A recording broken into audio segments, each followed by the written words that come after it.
In today's class, we are going to discuss a very new topic. So here I've shown some of the images. What do you infer from these images?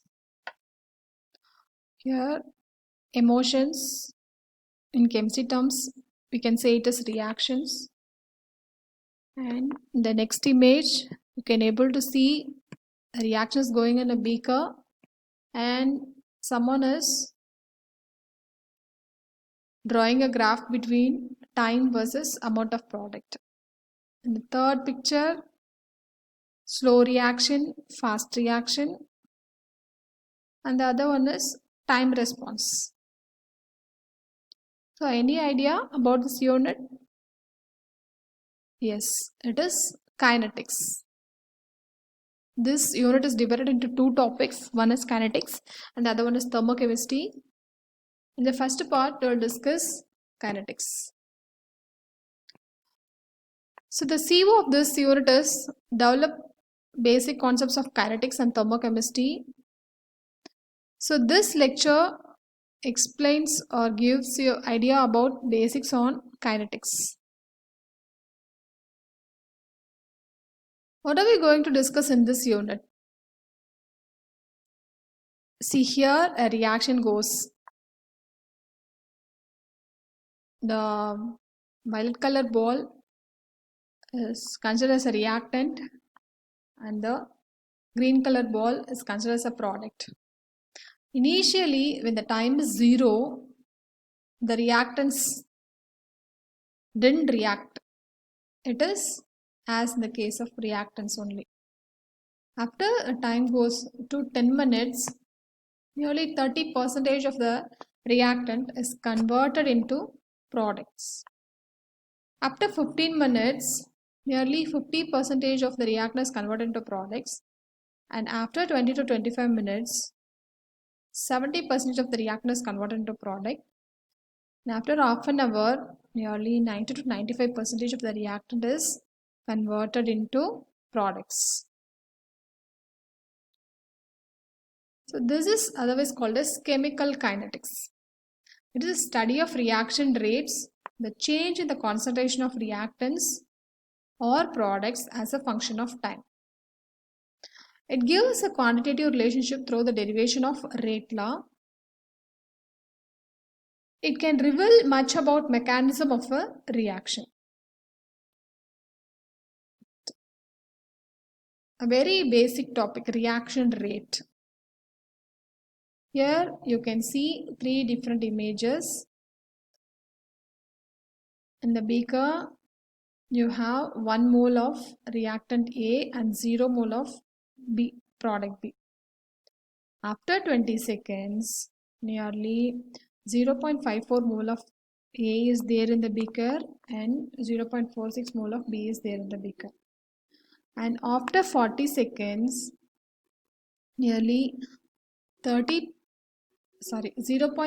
moles of A and 0.70 moles of B. It means that 70% of product is formed at 40 seconds.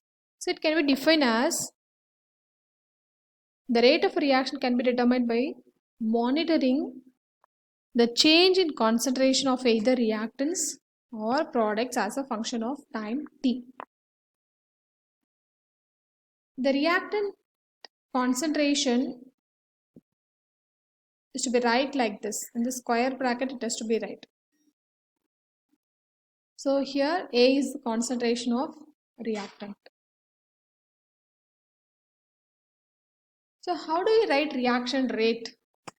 For a reaction A to B, there are two ways of measuring rate. One is the speed at which reactant disappears. The second one is the speed at which the product appears. So by using the first statement, we'll write the rate like this. Rate is equal to minus delta A divided by delta T. Here delta A is the change in the concentration of A over a period of time delta T. Why this minus symbol? Because The concentration of A decreases with the time. The concentration of A decreases with the time delta T. So it is taken as negative. With the help of second statement, we can write the rate like this also. Rate is equal to delta B divided by delta T.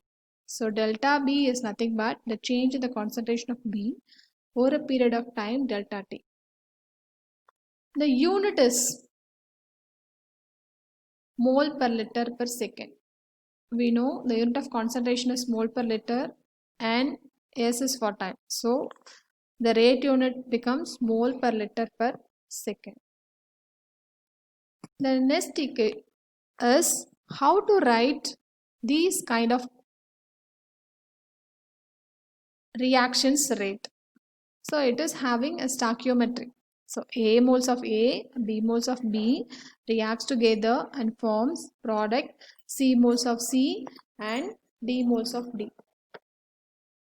The rate equal to minus 1 by A. Here A is A moles of A into delta A by delta T, or otherwise minus 1 by B into delta B divided by delta T, or otherwise 1 by C minus delta C by delta T, or 1 by D delta D by delta T. Here I have already told this minus symbol shows the decrease in the concentration of reactants. So these are some of the real examples. Here H2 plus I2 gives 2 moles of HI. The rate disappearance of reactant rate is equal to minus delta of H2 divided by delta T, or minus delta I2 divided by delta T. For the appearance of product, here it is having 2 moles. So 1 by 2 into delta HI divided by delta T. This is another example. 2 molecules of nitrogen oxide decomposes, form 4 moles of nitrogen oxide plus 1 molecule of oxygen. So how do we write a reaction rate for this kind of equation? The rate is equal to of minus of delta N2O5 divided by delta T is equal to of delta NO2 divided by delta T, or otherwise delta oxygen divided by delta T. Here this minus denotes that the decrease in the concentration of reactant. And next, what are the factors influencing reactant rate? Pressure on the reactant, concentration of reactant, temperature of reaction. Pressure on the reactant. If the pressure is more, it squeezes particles together and allowing more collisions. If the collision is more, the reaction rate is more. Next, concentration of reactant. As the concentration of reactant increases, molecules will collide each other. Mainly the effective collision will take place. And the next parameter is temperature. When you increase the temperature, the molecule must collide with sufficient energy to react. So higher temperature translate into more collisions per unit time and into higher energy collisions. So the reaction rate is directly proportional to collision energy and is directly proportional to temperature. The other factor is surface area. Here you can able to see two different images. One is the steel will react in oxygen, the steel nail reaction in oxygen. The steel nail is having smaller surface area, so it won't react with oxygen. But the steel wool is made up of thin strands of iron. So when it is in contact with oxygen, the immediate reaction takes place. So if the surface area is more, the reaction rate is more. And collision energy and reaction rate. See, if the collision is effective, the reaction rate is more. So these two are ineffective collisions and this is the effective collision. If the collision is effective, then the reaction rate is more. Molecule has to collide efficiently, effectively, then the reaction rate is more. Then how do you measure reaction rates? There are few instruments that measures the reaction rate. Polarimetry, conductometry, spectrometry, all these instruments measure reaction rates. By measuring the degree of polarization of light passing through a solution of reactant and product can determine the relative amounts of each. So by this we can measure the reaction rate, whether the reaction is completed or not, we can measure. And the next one is spectroscopy. The light is passed through the sample and the absorption of light is proportional to the concentration of the reactant or product. If the light is absorbed more, the concentration of the product is more. So with the help of this instrument, we can measure the reaction rate. By measuring the pressure also, we can determine the reaction rate. Mainly, the concentration of gaseous reactants can be measured by measuring the change at pressure. And the last technique is conductometry. With the help of this conductometric technique, we can able to measure the reaction rate of acid-base titration, precipitation titration, etc.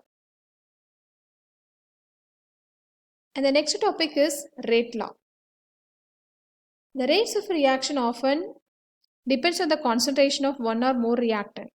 Consider this simple reaction A that gives product. We can express this relationship in rate law. The rate is directly proportional to the concentration of A, that is to the power n, where K is the proportionality constant or otherwise called as rate constant, and here n is the order of the reaction. The value of n determines how the rate depends on the concentration of the reactant. So, if the value of n changes, the order of the reaction changes. So, if the value of n is 0, then the order is 0. The rate is independent of the concentration A. If the value is 1, then the order is first order reaction, and here the rate is directly proportional to the concentration of A. If the value is 2, it is a second order reaction and it is proportional to the square of reactant A. And these are some of the expected question from this topic. And now you can able to acquire basic knowledge on kinetics. Thank you.